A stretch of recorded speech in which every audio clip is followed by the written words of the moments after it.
안녕하세요.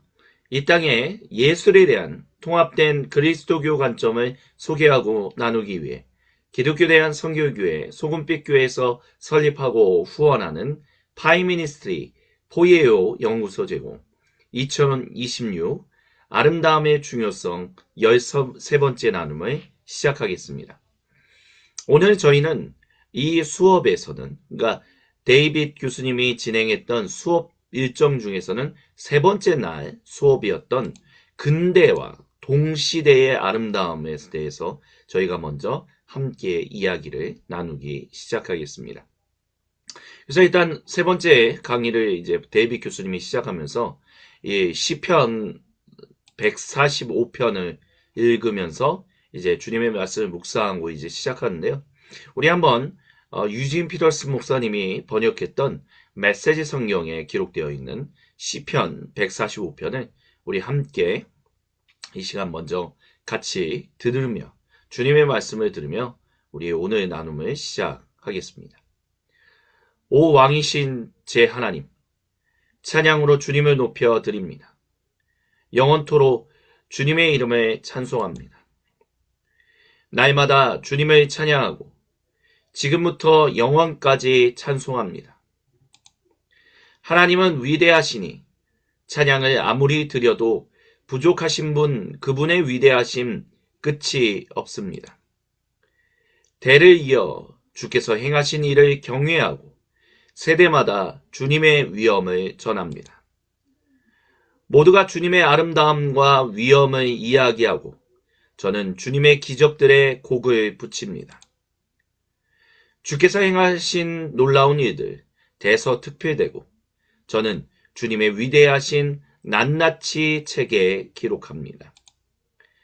주님의 선하심, 그 명성이 온 나라에 자자하고 주님의 의로우심 모든 사람 입에 오르내립니다. 하나님은 자비로우시고 은혜로우신 분, 노하기를 더디하시고 사랑이 충만하신 분, 하나님은 누구에게나 좋으신 분, 행하시는 일마다 은혜가 넘칩니다. 하나님, 온 우주와 주님의 창조물들이 주께 박수갈채를 보내고 주님의 거룩한 백성이 주님을 찬양합니다.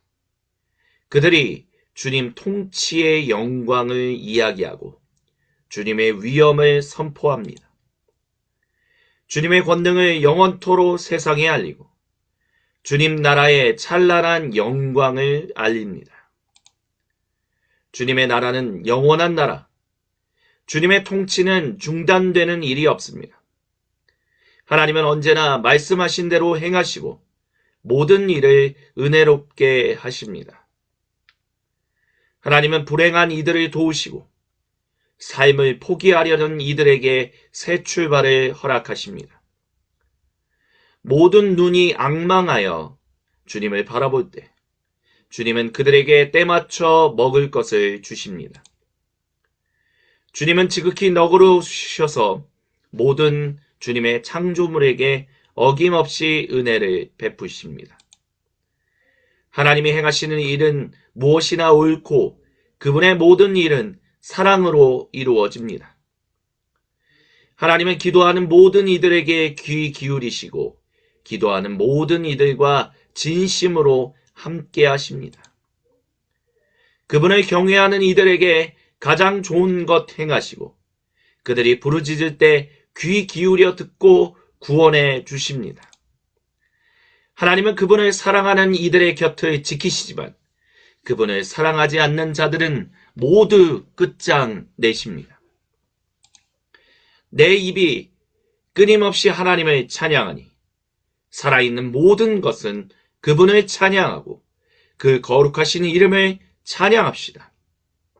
지금부터 영원까지. 아멘.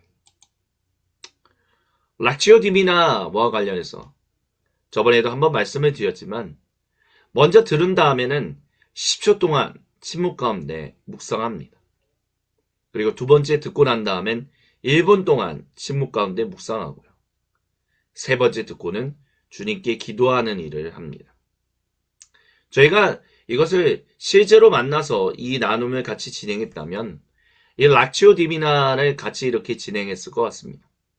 하지만 제가 따로 이렇게 녹화해서 올리는 영상이다 보니까 제가 먼저 그냥 마음에 주님이 주신 그 감동의 한 구절을 나누고자 합니다.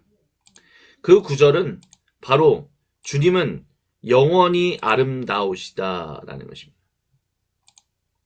그 주님의 통치가 중단되는 일이 없다라는 것이죠. 근데 그 중단되지 않는다라는 것이 저희가 이제 앞으로 몇 주간 나누고자 하는 그 주제와 연결됩니다. 주 18세기의 근대라는 것, 지식의 힘에 대한 강조점이 등장하면서부터 아름다움을 바라보는 관점이 사뭇 많이 달라지게 되었습니다. 그리고 후기 근대 사회, 탈근대 사회를 살아가면서 오늘날 동시대의 아름다움에 대한 이야기는 특별히 서구에서는 그 그리스도교적인 그 플라톤과 아리스토텔레스와 함께 더불어서 대화를 말하며 그 고대 이스라엘부터 고대 유대교를 통하여 진행되어 온 그 아름다움에 대한 이야기가 사뭇 많이 그들의 담론 속에서 사라져 버렸습니다. 그럼 주님의 통치가 그 아름다우신 일이 중단된 것인가? 라고 했었을 때 비록 사람들의 생각과 마음은 그 이전 시대의 사람들의 생각과 마음과는 많이 달라졌지만 그럼에도 불구하고 주님의 그 아름다우신 통치, 아름다우신 주님의 일하심은 중단된 적이 없다라고 시편 145편을 통해서 주님이 저한테 말씀하셨다라고 지금 이야기를 드리고 싶습니다. 그렇게 하나님은 언제나 말씀하신 대로 행하시고 모든 일을 은혜롭게 하고 계십니다. 그래서 근대와 오늘날 20세기, 21세기를 살아가고 있는 이 세상 가운데서 주님은 어떻게 그 아름다움에 대한 이야기를 계속해서 펼쳐가고 계신지에 대해서 우리가 몇 주간 이야기를 나누도록 하겠습니다. 데빗 교수님은 세 번째 날 강의를 시작하면서 다음에 두 가지 질문에 우리가 한번 소그룹으로 나눠져서 그때는 이제 코로나 기간이었기 때문에 다 줌 안에 있는 이제 그 소그룹, 소회의실을 이용해서 이제 대화를 하고 다시 모이는 그런 일들을 했었습니다. 저도 참여를 했었고요. 그래서 그 그룹마다 준 두 가지 질문이 있었습니다. 첫 번째는 자신이 아름답다라고 느끼는 것 중에서 다른 사람들은 그렇지 않을 수도 있다라고 생각하는 것 하나는 무엇인가 한번 얘기 나눠보자 이렇게 얘기를 했고요. 두 번째는 요즘 그러니까 2021년 코로나 시기에 아름다움에 대해서 이야기할 때 혹시 혼란스럽거나 답답한 점은 없는지 있었다면 그것은 무엇인지에 대해서 이야기해 보자라고 했었습니다. 그래서 사람들이 한 15분, 20분 정도 이제 소회의실에 흩어져서 같이 막 대화를 진행하고 나왔어요. 그리고 거기에서 이제 서로 교수님과 이제 대화를 하면서 이제 여러 가지 이야기들이 나왔는데 그 부분에 대해서 일단 저희가 먼저 좀 정리하면서 오늘 이 시간에 진행했으면 좋겠습니다. 그래서 첫 번째는 이케이즘이라는 단어가 나왔습니다. 이 이케이즘이라는 것은 이케아라는 것에 사로잡혀 있는 어떤 사람들의 그런 모습을 가지고 얘기하는 거예요. 그래서 모모이즘이라는 것은 어떤 것을 이렇게 그게 그렇게 유행한다라는 것을 이렇게 보여주는 그런 단어예요. 그러니까 이케아에 가면 좋은 물건들을 싸게 구입할 수 있는데 근데 그런 것들이 좀 아름다움에 대한 대화에서 어떤 학생이 답답하게 느꼈다라고 얘기를 했습니다. 그러니까 이케아화 되었다라는 거죠. 예전에는 물건에 장인 정신이 들어있었고 하나하나가 굉장히 다 달랐고 굉장히 유니크한 즉 고유하고 독특했는데 그래서 옛날에는 예를 들어서 책장을 갖고 싶으면 목수에게 맞춤 제작을 맡기거나 고급 가구점에서 특별한 것을 샀는데 요즘은 다들 똑같이 찍어낸 합판 가구를 쓴다. 그러니까 다 똑같고 특별함이 없다. 그런 것들이 답답하게 느껴졌다라고 얘기를 해요. 그래서 이런 세상에 대해서 그리스도인들이 얘기할 수 있는 아름다움에 대한 정의는 대량 생산된 것이 아닌 뭔가 고유한 것, 유일한 것에 대한 아름다움이 있다라는 것을 얘기하는 것. 근데 그것이 때로는 완벽하지 않을 수 있다는 것을 인정하는 것도 포함한다라고 얘기합니다. 조금은 틀어진 것이 오히려 아름다움을 만들어낼 수 있다라고 얘기한다는 거죠. 그런 것들이 일종의 오늘 우리 시대, 이 시대를 살아가고 있는 우리에게 있어서 생각해 볼 거리를 줍니다. 좋은 것들. 근데 사실 생각해 보면 이 이케아라는 가구들이 이제 굉장히 북미나 뭐 서구권에서 인기가 많은 것은 워낙 가구들이 비싸다 보니까 그것도 질이 너무 안 좋은 것이 너무 비싸다 보니까 그러다 보니까 이케아에서 스스로 이렇게 do it yourself, 그러니까 DIY라고 하죠. 그러니까 스스로 그걸 사갖고 와서 조립할 수 있게 하는. 그러니까 당신이 그것을 조립할 수 있습니다. 이렇게. 그러니까 그런 것들이 일종의 어떻게 보면 너무 인건비도 올라가고 너무 좋은 가구를 얻기도 쉽지 않은 시대다 보니까 오히려 그래서 싸게 그래도 품질 좋은 가구를 구입하고 싶어하는 사람들이 이렇게 이케아에 열광하고 있는 것이 아닌가 그런 생각을 가지게 됩니다. 그러니까 이케아화 되었다라는 것 자체가 무조건 부정적으로만 얘기할 수는 없다라고 저는 개인적으로 그렇게 생각합니다. 왜냐하면 이케아에 대한 그런 것들이 결국 우리 그 안에서도 굉장히 자기만의 그 고유함을 찾아낼 수 있거든요. 그것을 굉장히 합리적인 가격으로. 그러니까 문제는 뭐냐면 이 아름다움에 대해서 얘기할 때, 또 예술에 대해서 얘기할 때 그 고유함에 대한 것들을 우리가 되게 중요하다라고 얘기하지만 그 고유함을 너무 따지다 보면 그걸 중요하게 여기다 보면 결국에는 그것을 보편적으로 많은 사람들이 다 누리지는 못한다라는 그런 어려움들이 있어요. 그러다 보니까 이런 이케아화 되었다라는 것에 대해서 어떤 부정적인 답답한 마음도 있지만 근데 또 한편으로는 이런 이케아화적인 이렇게 대량 생산적인 아름다움에 대한 보편성이 늘어나게 되었다는 것이 긍정적인 측면들도 있다는 것을 우리가 기억해야 합니다. 하지만 그럼에도 불구하고 아름다움에 대한 정의가 뭔가 그런데 너무 보편화된 그런 것들에만 너무 초점을 맞춘다라고 한다면 그리고 편의성, 가격에만 너무 초점을 맞춘다라고 한다면 결국에는 그 고유한 것, 유일한 것에 대한 아름다움이 있다라는 그 중요한 사실을 놓칠 수 있기 때문에 그런 측면에서 우리가 이런 것들을 한번 밸런스 있게 균형 있게 생각하는 것은 어떤 걸까? 그런 것들을 한번 고민해 보는 것이 또 좋지 않을까? 그런 생각을 해보게 됩니다.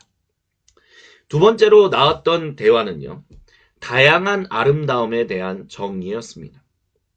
그러니까 아름다움이라는 개념 자체가 우리가 지난 시간에 이제 고대로부터 중세에서 얘기를 나눴던 거지만 아름다움에 대한 정의가 객관적인 정의가 있고 주관적인 정의가 함께 혼재되어 있다라고 말씀을 드렸잖아요. 그러다 보니까 아름다움이라는 개념 자체가 정의가 너무 많다라고 얘기할 수밖에 없어요. 왜요? 주관적으로 아름답다라고 얘기하는 사람들이 다 다르기 때문에 그 아름다움이 다르기 때문에 그럼 도대체 모두가 다 아름답다라고 여길 수 있는 것들은 무엇인가? 그런 것들이 있다라는 거죠. 또 어떤 분은요. 아름다움에 대해서 말할 때 제한적일 가능성이 높다라고 얘기를 해요. 예를 들면 이거죠. 이 수업이 이제 캐나다 밴쿠버 그 북미권에서 지금 이루어지고 있는 건데 그러다 보니까 이 담론, 이 대화를 나누고 있는 그 대화의 그 담론이 서구적이다라는 거죠. 예를 들면 플라톤, 아리스토텔레스, 플로티누스 다 서구의 정신의 뿌리가 되는 고대 그리스 철학자들 아닙니까? 그러다 보니까 각 나라마다 뭐 한국은 한국의 고유의 미, 담론이 있고 동남아시아는 또 아프리카는 또는 오세아니아는 각 나라마다 각 문화권마다 또 각 시대마다 정의 내린 아름다움에 대한 정의가 있는데 그런 것들을 다 갖고 와서 함께 대화 나누지 못하니까 그런 부분에서 이제 답답함을 느낀다라고 이제 얘기한 거죠. 그러니까 이게 아름다움에 대한 정의가 되게 쉽게 단언적으로 얘기할 수 있는 것은 아니다라는 것을.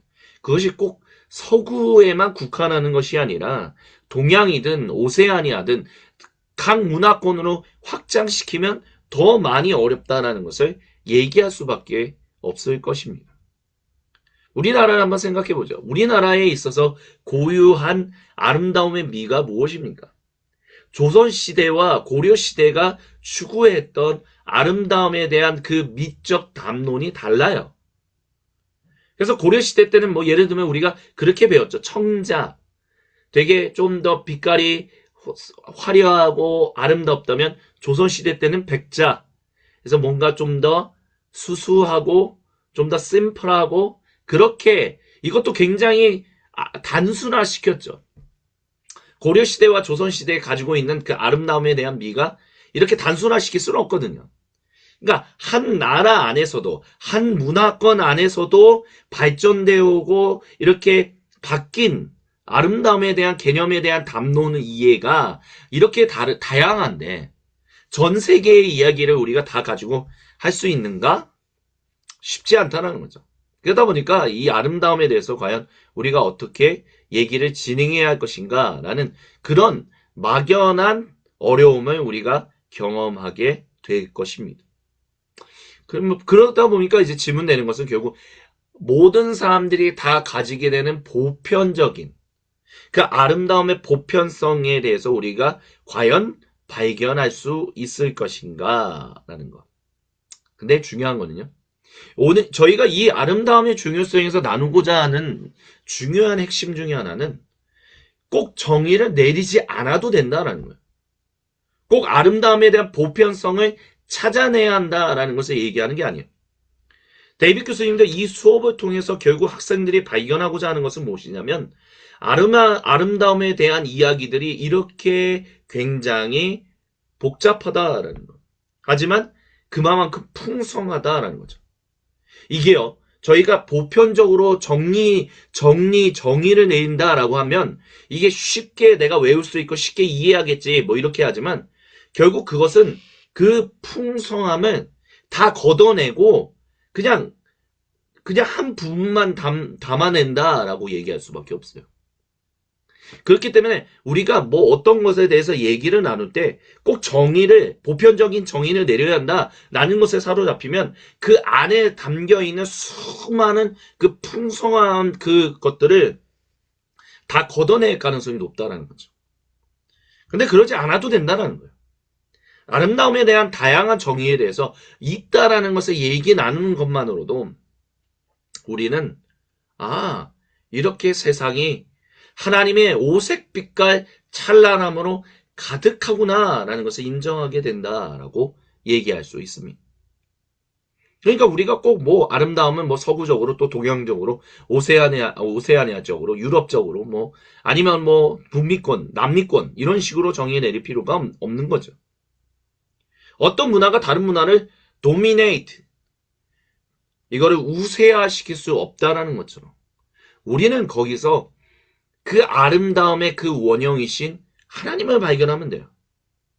그 오색빛과 찬란한 그 빛깔의 원형이신 그 진정한 빛이신 주님만 발견하면 된다라는 것입니다. 그 주님이 이런 빛깔로도 저런 빛깔로도 청자의 빛깔로도 백자의 빛깔로도 나타났구나. 대단하시다. 그게 오히려 우리로 하나님을 더욱더 경외하게 만드는 그 풍성한 교두보를 열어준다 라고 얘기할 수 있을 것입니다. 중요한 것은요. 이런 대화를 통해서 우리가 취해야 할 중요한 태도들이 있습니다. 이것은 단순히 예술에 대한 이야기만 할 때가 아니에요. 우리가 주님의 말씀을 들을 때 우리가 성경은 드라마를 통해서 우리가 이 모든 과정을 진행한다라고 했습니다. 이 과정을 위해서 성경을 푸는 것이 아니라 우리가 성경을 이해하면 결국 21세기에 우리가 직면해야 하는 가장 중요한 프로젝트들 중에 하나가 일, 영성, 그리고 예술이다라고 계속해서 말씀을 드렸어요. 그게 뭐냐라고 했었을 때 주님이 결국 성경 드라마다에서 가지고 있는 복음이 뭐냐라고 했었을 때 복음은 유일하신 하나님의 단일 백성으로 수많이 다른 사람들을 유대인이든 비유대인이든 남성이든 여성이든 노인이든 젊은 어린아이든 아니면 귀족이든 노예든 다양한 사람을 성령님의 충만하신 인재를 통해서 아들 예수님 안에서 아버지 하나님과 친면한 서로 아버지 하나님께 속한 백성이 되게 했거든요. 그 유일하신 하나님이다. 근데 다 달랐어요. 초대교회조차도 각 지역마다 그 교회가 가지고 있는 문화의 모습들이 달랐단 말이에요. 근데 그런 모습들을 가지고 그 아름다움을 드러내는, 그것을 인정해주고 그것을 함께 찬양하며 함께 도우며 함께 사랑하며 살아갔던 것. 그것을 오늘 우리 시대의 이 주제와 연결한다면 이런 대화를 진행하며 나아갈 때 우리가 가져야 할 태도는 초대교회가 가졌던 것처럼 예수님이 가졌던 것처럼 겸손과 인내가 필요하다라고 밖에 얘기할 수 없을 것입니다. 특히 아름다움에 대한 주제가 왜 중요하냐라고 했을 때 데이빗 교수님은 이것이 마치 핵무기 같은 힘을 가진 개념이다라고 얘기를 해요. 무슨 말이냐라고 한다면 아름다움에 대한 논의가 항상 힘, 파워, 권세와 얽혀 있다라는 것입니다. 그래서 이런 어떤 아이디어들은 결국에는 사람을 그 방향으로 끌어당기는 힘을 가지고 있습니다. 우리가 아름다움에 대해서 이렇게 생각하고 저렇게 생각하고 그렇게 생각하고 이런 것들이 결국 우리가 교회를 이루는 것, 교회뿐만이 아니라 더 나아가서 세상을 이루어 나가는 데 있어서 이끌어가는 어마어마한 힘이 된다는 거죠. 네, 어떤 한 담론이 다른 모든 담론들보다 더 낫다라는 생각으로 그런 것들을 끌고 가면 결국에는 굉장히 위험한 일들이 일어난다는 거죠. 뭐 제1차, 제2차 세계대전 뭐 그런 것들을 예를 들 수도 있고요. 러시아의 중국의 문화 대혁명 이런 것들도 그런 것들 중에 하나다라고 얘기할 수 있을 것입니다. 그렇기 때문에 데이빗 교수님은 우리가 이 수업을 통해서 학생들이 겸손한 자세를 배울 수 있기를 원한다라고 얘기를 해요. 그래서 사람이 무언가를 보면서 와, 이건 진짜 아름답다라고 말하려고 할 때 이거는 당연히 아름다운 거지라고 얘기하는 것이 아니라 잠깐 멈추고 생각할 수 있는 여유.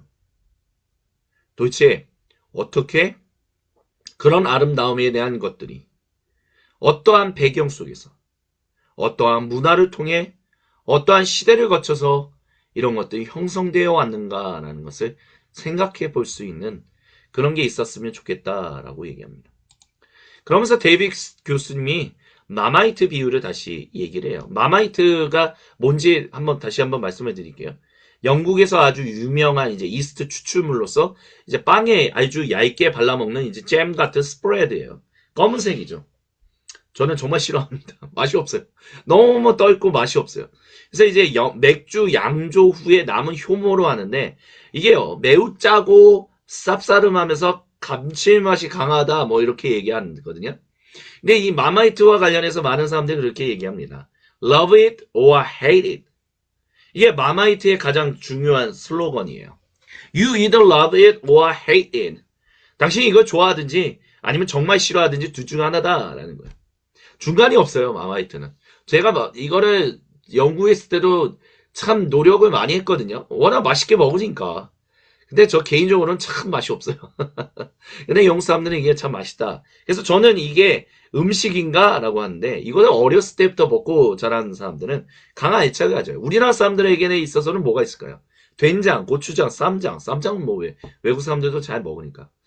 청국장이라고 해야 할까요? 그 냄새 나는? 홍어? 홍어라고도 한번 할 수도 있을 것 같아요.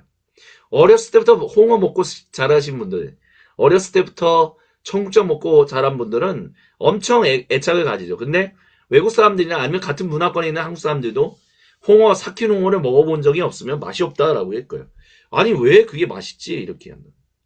근데 데뷔 교수님이 이 마마이트를 가지고 얘기를 해요. 이게 뭐냐? 이게 아름다움, 미학과 관련해서 있을 때 이거는 취향의 문제처럼 일단은 보인다라는 거죠. 마마이트가 이건 너의 취향이니까 너는 좋아하겠구나. 너는 이거를 안 좋아하는 취향이구나. 이렇게 굉장히 주관적으로 마마이트를 좋아하든지 안 좋아하든지 이렇게 판단하는 것처럼 보여요. 하지만 사실 그렇지 않다는 거죠. 마마이트를 좋아하는 사람들은 이걸 그냥 우리식으로 바꿀게요. 청국장을 좋아하는 분들은 삭힌 홍어를 좋아하는 사람들은 아무 이유 없이 그걸 좋아하는 게 아니에요. 학습된 미각과 문화적인 노출과 반복된 경험이 있기 때문에 삭힌 홍어와 청국장을 좋아하는 거예요. 즉 완전히 주관적인 것으로서 누군가가 좋아하는 것처럼 보이지만 사실은 형성된 감각의 결과로 무엇인가를 삭힌 홍어를 청국장을 좋아하게 된다는 거죠. 이것을 우리가 지금 현재 나누고 있는 이 아름다움의 중요성과 연결하면 아름다움이라는 것도 처음에는 불편하고 낯설고 심지어 거부감을 줄 수 있다. 뭐 이렇게 얘기할 수 있어요. 하지만 그것이 점점 훈련되어서 익숙하게 되고 사랑하게 되면 깊은 즐거움으로 바뀌게 된다라고 얘기할 수 있어요. 그래서 이 마마이트 비유를 했던 데뷔 교수님의 의도는 아름다움은 즉각적인 쾌락이 아니라 형성되는 사람의 문제를 설명한 아주 좋은 예시다라고 얘기할 수 있어요. 그러니까 아름다움에 대한 중요성이 그거라는 거죠. 그러니까 아름다움에 대한 다양한 관점들이 있지만 그렇기 때문에 서로 다 다른 관점들을 가지고 있고 서로 다른 배경이 있기 때문에 서로 존중하면서 인내한다? 그러면 그걸로 끝낸다? 가 아니라 결국에는 우리는 주님의 몸인 교회 공동체는 부캐가 아니잖아요. 그러니까 이 부캐, 결혼하는 신부가 그 결혼식장에 들고 들어가는 부캐, 아름답죠? 근데 그냥 각자 이렇게 다양한 꽃이 연결돼서 아름답지만 그렇게 되고 결혼식이 끝나면 결국엔 끝나는 그게 아니라 우리는 주님 안에서 한 형제 자매, 한 가족이라는 거죠. 그러니까 서로 존중합시다. 이게 끝이 아니다라는 거예요. 각 사람들이 생각하는 아름다움, 뭐 여러 가지 것들이 각자 다 다르지. 그러니까 그걸로 오케이 서로 존중해주고 끝내자라는 것이 아니라 그것이 내 것이 또 내 것이 그들의 것이 되어 함께 더불어 즐거워하고 기뻐하게 되는 그 순간을 향하여 주님은 우리를 이끄신다라는 거예요. 아름다움은 바로 그런 것이다라는 거죠. 그렇기 때문에 아름다움은 순수한 주관적인 것도 아니고 순전히 객관적인 것도 아니에요. 오히려 훈련된 감각이며 또한 공유 가능한 것이다 라고 얘기할 수 있습니다. 그래서 우리는 아름다움에 대한 얘기를 할 때 그러니까 이게 결국에는 교회 전통들하고도 연결이 되는 거예요. 동방종교에는 그것을 이제 두드러지게 그게 뭐죠? 그 성화 갑자기 영어가 생각이 안 나서 이제 거룩한 그림으로 표현해 왔고 카톨릭은 여러 가지 뭐 다양한 것들로 성례전이라든지 것들로 발전시켜 왔어요. 우리는 그런 것들을 그냥 카톨릭은 종교에는 잘못됐어. 우리는 그런 것들은 다 쳐내야 돼. 그러면요 주님 안에서 그리스도교 역사 2000년 동안 우리가 보통 얘기하는 종파라는 것이 등장했던 것은 결국 나름의 이유와 주님의 인도하신 가운데서 나온 거거든요. 물론 거기에는 안 좋은 모습들도 있었죠. 하지만 무조건 100% 안 좋은 것만 있었냐라고 한다면 그렇지 않다는 거예요. 왜냐? 주님이 피값 주고 사신 교회거든요. 주님이 정말 사랑하시는 교회거든요. 지금도 사랑하고 계신 가톨릭 교회, 주님이 지금도 사랑하고 계시는 정교회, 주님이 지금도 사랑하고 계시는 개신교회, 그리고 다양한 코틱도 있고 다양하게 있죠. 주님이 사랑하신 그 교회들이 하나님의 그 아름다움을 바라보며 그 하나님의 아름다움을 드러내며 그 하나님의 아름다움을 즐거워했던 그 모든 것. 근데 그것이 나하고는 별로 상관없는 거야. 쟤넨 잘못됐으니까 우리 것만 받아들여.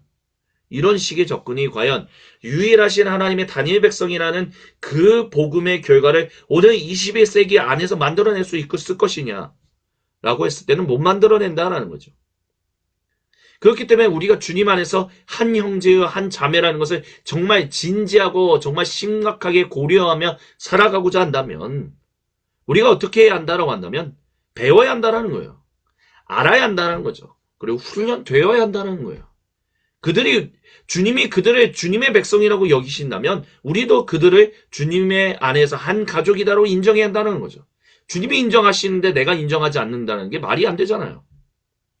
그러려면 함께 그런 것들을 하려면 그런 아름다움을 어떻게 표현해 왔는지에 대한 데이빗 교수님의 표현을 빌린다면 tasty, 미각을 길러야 한다라고 얘기를 합니다.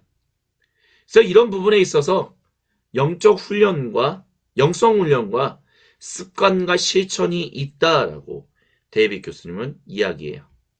그래서 특별히 가톨릭의 이제 신비주의 전통이나 미학적인 전통은 바로 이 훈련, 습관, 실천, 연습에 매우 민감하다라고 얘기합니다. 그래서 모든 사람이 세상 속에서 아름다움을 감지하고 주의 깊게 바라보는 능력을 갖추도록 도와주는 일들을 한다라고 해요. 그게 이제 공동체다라고 얘기하는 거죠. 그래서 이 수업을 통해서 데이빗 교수님이 원하는 것은 학생들에게 원하는 건 뭐였냐. 그리고 저도 이 나눔을 통해서 이 나눔을 듣는 분들이 얻고자 하는 중요한 점은 뭐냐면 오래된 가죽 부대, 와인스킨을 벗어던지는 것이다 라고 얘기할 수 있습니다. 그래서 이제 저희가 동시대, 근대와 동시대에 대한 그 세상 그 일들을 살펴보게 될 겁니다. 그 포스트 모더니즘, 탈근대주의, 근대성의 어떤 나쁜 부분들을 거부하면서 어떤 면에서는 되게 중세를 복원하는 것처럼 보이는 그런 것들도 있었지만 사실 그리스도교적인 거는 되게 많이 배제하려고 하는 그런 시대의 모습들.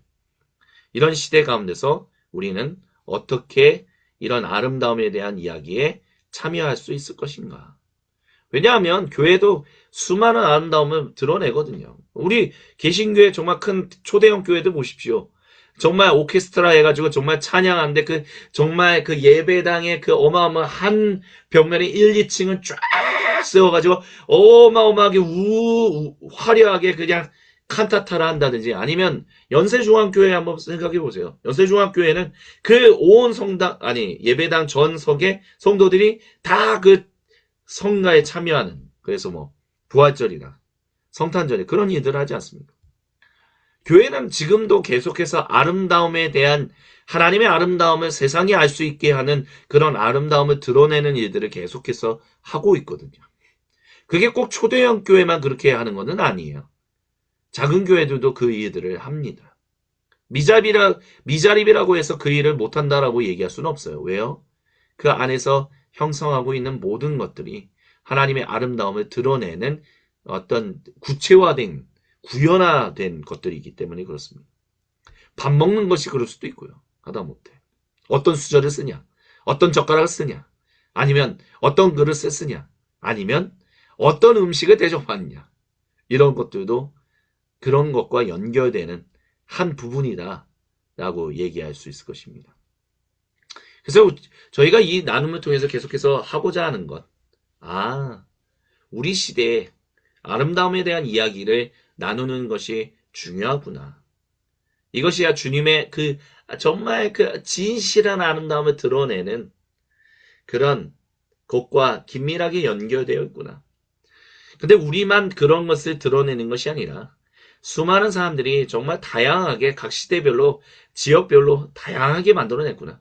우리가 유일하신 하나님의 단임 백성으로서 그런 것들을 어떻게 하나 되어서 기뻐하고 즐거워하고 감사하며 누리면서 살아갈 것인가.